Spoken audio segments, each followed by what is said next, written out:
नमस्कार, एक बार फिर से आप सभी का बहुत-बहुत स्वागत है हमारे यूट्यूब चैनल पे।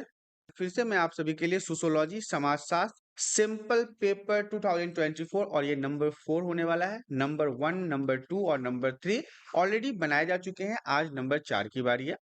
जैसा कि मैंने आपको सिंपल पेपर के बारे में पहले ही बताया था कि यहाँ पे जो नंबर्स होंगे सोशियोलॉजी के, वो किस प्रकार से हैं और किस प्रकार से प्रश्नों को करना है, ये सारी चीज़ें बताई गई है। नए सिलेबस के अनुसार ये सारे सिंपल पेपर आ रहे हैं। तो आपको ध्यान से इन सभी सैंपलों पेपर को तैयारी कर लेना है ताकि आपके एग्जाम में किसी भी प्रकार की परेशानी ना हो। तो आइए शुरुआत करते हैं सोशियोलॉजी के सिंपल पेपर नंबर 4 का जो क्लास 11th के फाइनल एग्जाम के लिए काफी महत्वपूर्ण होने वाला है। पहला प्रश्न हमारा कह रहा है राज्य विहीन समाज का अर्थ बताओ। राज्य विहीन समाज से आप क्या समझते हैं?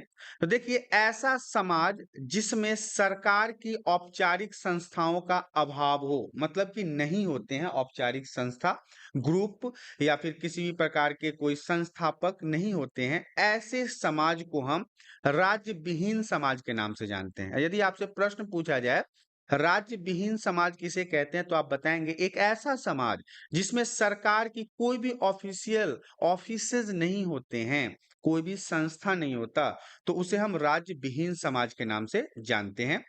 अगला प्रश्न हमारा कहता है संस्कृति के पिछड़ेपन से आप क्या समझते हैं? संस्कृति के पिछड़ेपन से क्या समझते हैं या फिर क्या मतलब होता है संस्कृति के पिछड़ेपन का? तो जब भौतिक या तकनीकी आयाम तेजी से बदलते हैं तो मूल्यों तथा मानकों की दृष्टि से अभौतिक पक्ष पिछड़ जाता है, उसे संस्कृति का पिछड़ापन कहते हैं। भौतिक याद रखिएगा, जो चीजें भौतिक होती है जिसे हम देख छू और समझ सकते हैं, और तकनीकी जो टेक्नोलॉजी के माध्यम से समाज में चीजों का बहुत ज्यादा बदलाव होता है, इस कारण से कई बार हमारी संस्कृति पिछड़ जाती है और इसे ही हम संस्कृति का पिछड़ापन कहते हैं। अगला प्रश्न हमारा कहता है समाज में असमानता के मुख्य कारण बताओ। समाज में असमानता के प्रमुख कारण क्या है? तो देखिए एक समाज में रहने वाले व्यक्तियों के मध्य में कई प्रकार की असमानताएं होती है और इनका मुख्य कारण भूमि होता है। जमीन के लेके भी काफी जगह पे समाज में असमानताएं होती है, धन को लेके असमानता होता है, संपत्ति को लेके असमानता होता है, शिक्षा को लेके असमानता होता है। तो ये इन सभी चीजों का जो समान वितरण नहीं होता है, भूमि का समान वितरण नहीं होता, धन का समान वितरण नहीं होता, संपत्ति का समान वितरण नहीं होता, शिक्षा का समान वितरण नहीं होता, तो ये कहीं ना कहीं समाज में असमानता के मुख्य कारण के रूप में जाने जाते हैं। क्या कहता है सामाजिक स्तरीकरण क्या है? सामाजिक स्तरीकरण से आप क्या समझते हैं? उच्चता और निम्नता, मतलब ऊपर और नीचे। उच्चता का मतलब होता है सबसे ऊपर और निम्नता का मतलब होता है सबसे नीचे। इनके आधार पर समाज का बटा होना सामाजिक स्तरीकरण कहलाता है। आज के समय में भी आप सभी को पता है कि उच्च जाति, निम्न जाति, पैसे वाले, गरीब, कई प्रकार के ऐसे समाज में खाई आपको देखने को मिल जाएगा। इसे ही हम उच्चता और निम्नता के नाम से जानते हैं। यदि उच्चता और निम्नता के नाम से, तो ऐसा समाज जिसमें ऊंचता और निम्नता के आधार पर समाज के अंदर रहने वाले लोगों को बांटा गया हो, तो ऐसे ही समाज को हम सामाजिक स्तरीकरण के नाम से जानते हैं। और ये VVI प्रश्न रहेगा, 1 नंबर में पूछे जाने की संभावना है। आपसे पूछा जा सकता है सामाजिक स्तरीकरण से आप क्या समझते हैं, तो आप ये जवाब वहां पे लिखेंगे। अगला प्रश्न हमारा कहता है भूमिका संघर्ष से आप क्या समझते हैं?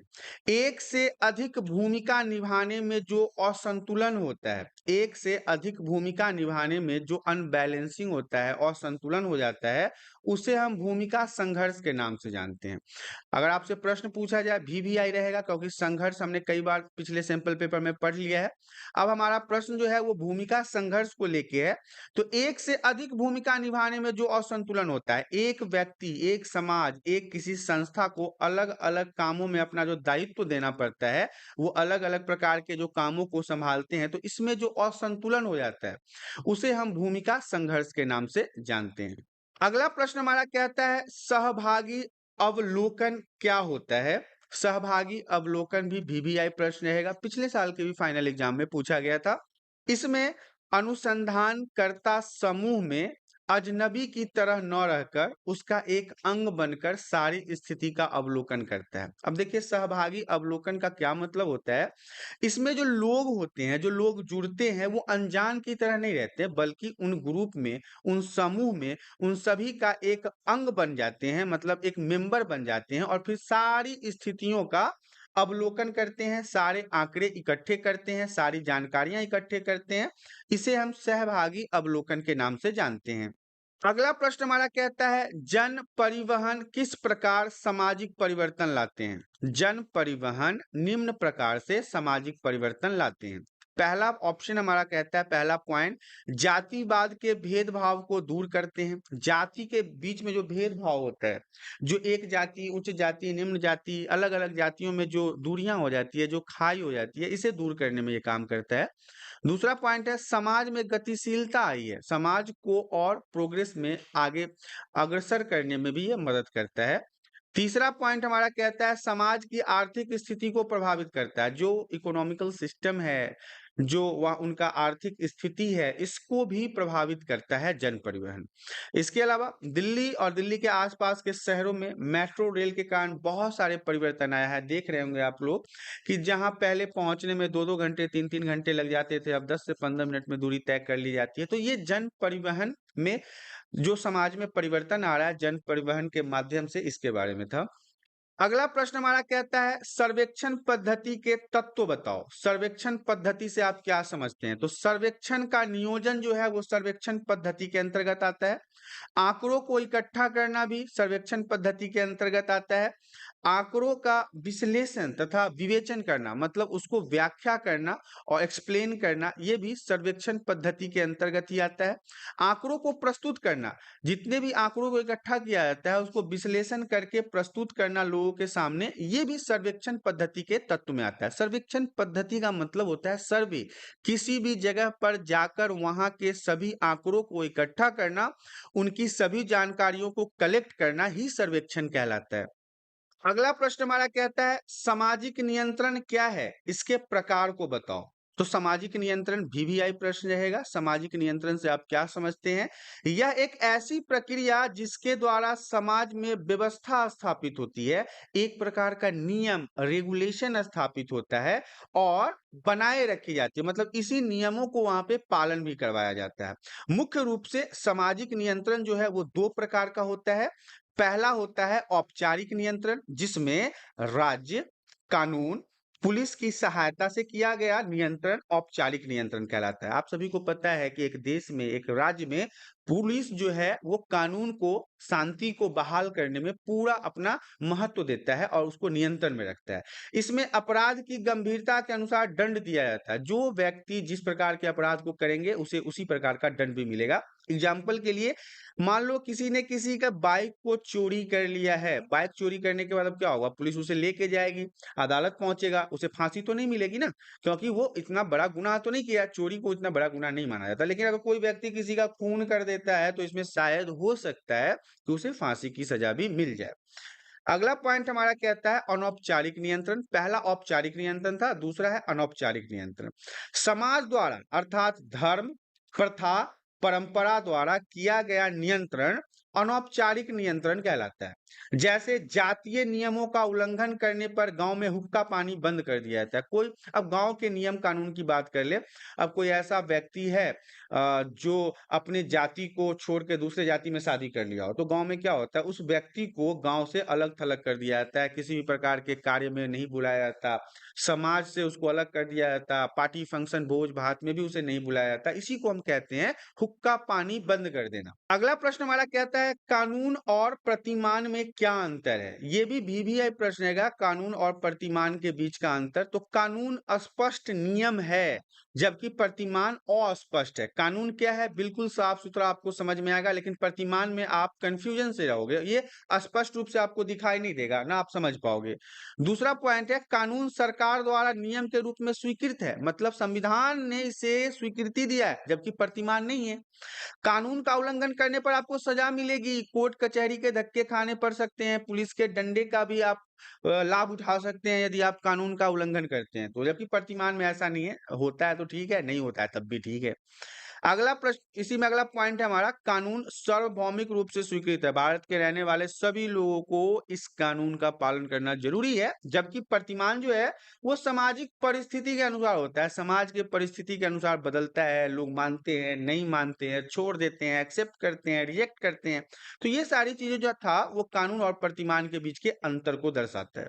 अगला प्रश्न हमारा कहता है, धुरिये के अनुसार जाति की विशेषता बताइए। देखिए, धुरिये जो है वो एक व्यक्ति का नाम है जो समाजशास्त्री थे, और उन्होंने अपने अनुसार जाति की विशेषताओं को बताया है। सबसे पहला तो है अपरिवर्तन, खंडनात्मक विभाजन। मतलब कि जो खंडनात्मक विभाजन होता है, कई बार आपने देखा होगा कि जाति में कई प्रकार के ऐसे विभाजन हो जाते हैं जो एक ही जाति को अलग अलग खंडों में बदल देता है। और परिवर्तन का मतलब होता है इसमें परिवर्तन ही होता है। जैसे कि आप किसी जाति में जन्म में ले चुके हो, तो आप जाति बदल थोड़ी ना लोगे। आप मान लो ब्राह्मण कुल में जन्मे हो, तो क्या आप जाके बाद में शूद्र में हो जाओगे? नहीं होगा, ये बदलता नहीं है। तो ये सारी चीजें, और खंडात्मक विभाजन मतलब कि कई बार होता है कि आपस में ही खंडित हो जाते हैं, कुछ उसी धर्म उसी संस्कृति के अलग अलग फॉलोअर हो जाते हैं। संस्तरण है, संस्तरण मतलब होता है कि एक जाति के अंदर अपनी संस्कृति को बचाए रखने के लिए जो भी प्रोसेस किया जाता है, भोजन आदि पर प्रतिबंध, रोक लगा दिया जाता है, व्यवसाय आदि पर प्रतिबंध और विवाह आदि पर प्रतिबंध, ये जाति की विशेषताएं हैं। आप अलग अलग जाति में जाके शादी नहीं कर सकते हो। कोई अलग, अब मान लो कोई ब्राह्मण कुल में जन्मा है तो वो चमड़ों का काम तो कर नहीं सकता, कोई ऐसा नीच काम नहीं कर सकता, क्योंकि वो व्यवसाय उसका सूट नहीं करता है उसके जाति के अनुसार। तो धुरिये के अनुसार जाति के ये सारे कुछ पॉइंट बताए गए थे जो काफी इंपॉर्टेंट है। अगला प्रश्न हमारा कहता है, जाति व्यवस्था में परिवर्तन के कारण बताओ। जाति व्यवस्था में परिवर्तन क्यों होता है? तो औद्योगिकरण के कारण, सबसे पहला कारण और सबसे इंपॉर्टेंट कारण है औद्योगिकरण के कारण जातीय व्यवस्था में परिवर्तन देखने को मिलता है। स्त्रियों की आर्थिक निर्भरता, और आज के समय में महिलाएं भी खुद नौकरी वोकरी करने लगी है, वो आत्मनिर्भर हो गई है, इस कारण से भी जातीय व्यवस्था में परिवर्तन देखने को मिला है। नगरीकरण, शहरों में ज्यादा जाके रहने की जो इच्छा है, ये भी जातीय व्यवस्था को कहीं ना कहीं प्रभावित कर रहा है। उच्च जीवन स्तर, सभी को हाई लाइफ स्टाइल चाहिए, सभी को बंगला, कार, एसी, डीसी, बीसी, मीसी सब चाहिए। तो ये उच्च जीवन स्तर जो है ये भी कहीं ना कहीं जातीय व्यवस्था में परिवर्तन ला रहा है। युवा वर्ग की क्रांति, जो नए नए बच्चे हैं उनके अंदर के जो शौक हैं, उनके अंदर की जो आकांक्षाएं हैं, वो भी कहीं ना कहीं जातीय व्यवस्था में परिवर्तन का कारण बन रहा है। और शिक्षा, एडुकेशन, सबसे फर्स्ट और सबसे लास्ट दोनों जो है वो वेरी वेरी इंपॉर्टेंट है। जैसे जैसे बच्चे पढ़ रहे हैं वो इन जातीय व्यवस्थाओं से अलग होते जा रहे हैं। अगला प्रश्न हमारा कह रहा है, समाजीकरण के प्रमुख अधिकरण कौन से हैं? व्याख्या कीजिए। समाजीकरण के जो प्रमुख अधिकरण हैं उसमें सबसे पहला परिवार आता है, दूसरे पे आपका मित्र समूह, आपके दोस्तों का ग्रुप आता है, तीसरा विद्यालय है, चौथा भाषा है, फिर पांचवा जनसंचार साधन है। ये सारी बातें हमने पहले की स्लाइड में भी और पहले के सैंपल पेपर में भी डिस्कस किया था कि एक बच्चा जो जन्म लेता है अपने घर में, उसका समाजीकरण कैसे होता है, वो समाज के लिए एक सामाजिक प्राणी कैसे बनता है। तो सबसे पहला तो उसका पाठशाला उसके परिवार का होता है, जहाँ पे वो सारे ज्ञानें सीखता है, फिर वो अपने मित्रों से सीखता है, अपने स्कूल से सीखता है, भाषाओं का ज्ञान लेता है, फिर जनसंचार साधन का उपयोग करता है। इतनी सारी चीजें सीखने के बाद वो सामाजिक प्राणी कहने के लायक हो जाता है कि मनुष्य एक सामाजिक प्राणी है, और मनुष्य में ये सारी चीजें होनी चाहिए, तभी तो वो जाके एक समाज में रहने वाला प्राणी बन सकता है। अगला प्रश्न हमारा कहता है, पृथ्वी द्वारा छोड़ी गई कुछ प्रमुख गैसें जैसे कार्बन डाइऑक्साइड, मीथेन तथा अन्य गैसें सूर्य की रोशनी को रोककर तथा उसे वायुमंडल में न जाने देकर ग्रीन हाउस प्रभाव का निर्माण करती है। इससे विश्व के तापमान में परिवर्तन होने के कारण ध्रुवों के हिम की जो परतें हैं, बर्फ की जो परतें हैं, वो धीरे धीरे पिघल रही है, जिसके कारण समुद्र तल की ऊंचाई बढ़ती जा रही है। इसमें समुद्र के किनारों पर स्थित प्रदेश जल में निमग्न हो सकते हैं। जैसे कि जो शहर समुद्र के किनारे है, तो आने वाले कुछ ही समय में वो सारे शहर जो हैं वो समुद्र के नीचे चले जाएंगे, वो शहर बर्बाद हो जाएगा। क्योंकि जिस तरह से ग्लोबल वार्मिंग बढ़ रहा है, हमारे पृथ्वी का टेम्परेचर बढ़ रहा है, तो जो हिम है, जो बर्फ है, वो धीरे धीरे पिघलेगा, और धीरे धीरे पिघलेगा तो वो सारे पानी समुद्र में आएंगे, और पानी जब समुद्र में आएंगे तो इससे समुद्र का लेवल बढ़ेगा और समुद्र उन शहरों को अपने आगोश में ले लेगा। तो यहाँ पे देखिए इन पर संतुलन पर भी असर पड़ेगा, क्योंकि ग्लोबल वार्मिंग के परिणाम स्वरूप जलवायु में उतार चढ़ाव तथा अनियमितता का प्रभाव पूरी दुनिया में देखा जा सकता है। तो सबसे पहला प्रश्न यहाँ पे है कि ग्रीन हाउस से आप क्या समझते हैं? तो देखिए, पौधों की जलवायु को अधिक ठंड से बचाने के लिए ढका हुआ ढांचा जो है वो ग्रीन हाउस कहलाता है। पौधों की जलवायु को अधिक ठंड से बचाने के लिए जो ढका हुआ आवरण है, जो कवर है, उसे हम ग्रीन हाउस कहते हैं। ग्लोबल वार्मिंग के प्रभाव को बताओ, तो बर्फ पिघलने लगती है क्योंकि गर्मी जैसे जैसे बढ़ेगी तो बर्फ पिघलेगा, समुद्र तल की ऊंचाई बढ़ेगी, जलवायु में उतार चढ़ाव होगा, अनियमितता होगी। तीसरा प्रश्न हमारा कहता है विश्व को बचाने के लिए मानव का क्या कर्तव्य है। तो सबसे पहले तो मनुष्य को पर्यावरण सुरक्षा पर ध्यान देना चाहिए, अपने पर्यावरण को बचाना चाहिए, पेड़ लगाकर स्वच्छ वातावरण पैदा करना चाहिए, प्रदान करना चाहिए। पेड़ों को अधिक से अधिक मात्रा में नहीं काटना चाहिए, यदि किसी कारण से कट रहा है तो उनके जगह पर नए पेड़ लगाने भी जरूरी हैं।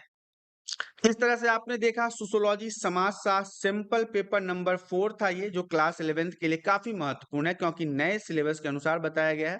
तो आशा करता हूं कि आज के वीडियो में दी गई जानकारी आप सभी को पसंद आया होगा। जानकारी पसंद आया तो वीडियो को लाइक और चैनल पे पहली बार आए हैं तो चैनल को सब्सक्राइब कर लें ताकि इसी प्रकार के एजुकेशनल वीडियो आपको हमेशा प्राप्त होता रहे। आज के लिए इतना ही। धन्यवाद।